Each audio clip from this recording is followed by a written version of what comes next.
The inner child wants to feel and be felt. Let's take a child's perspective. It's important that we allow children to feel various emotions, including anger, being sad, acknowledge that they're jealous, have a sense of pride, if they are feeling that, if they are going through it. I'm not saying that we should tell actively to go through this feeling. No. If a child is going through an emotion, allow the child to go through it, to feel it.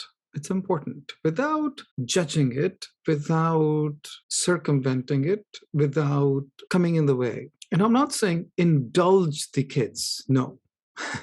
Allowing is different from indulging. Indulging would be the child has become an angry child or a sad child, and we allow that. No. We're not labeling the child as such. We're saying it's not just okay, but important for a child to feel whatever they are feeling when they are feeling that emotion, that sensation. If the child doesn't go through feeling whatever emotion they're feeling when they're kids, and they feel traumatized about it, they feel a stigma about it, they feel that this emotion is bad emotion and I should not feel it, then when they are triggered in the older age and they go through that feeling or emotion and they still don't have the tools to go through it, to process it, and then they find a way to put it aside, to replace it, that problem persists. So what do I do as an adult right now where my inner child wants to feel something or wants to be felt? I am the one as an adult, as a grown-up, who has to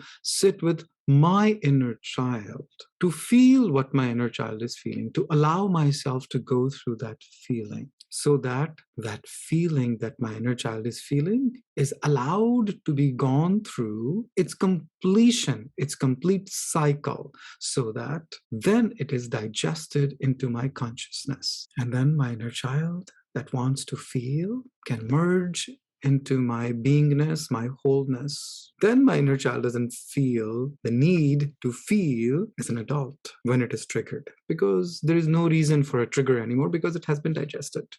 So it is not other people's job. It is not anyone else's responsibility, my loved ones, my employees, society as a whole, government. It's not their responsibility to take care of my inner child's feelings. I am the one who is responsible for taking care of feeling what my inner child feels. I'm the one who has to allow myself to go through whatever I feel, including shame, including guilt.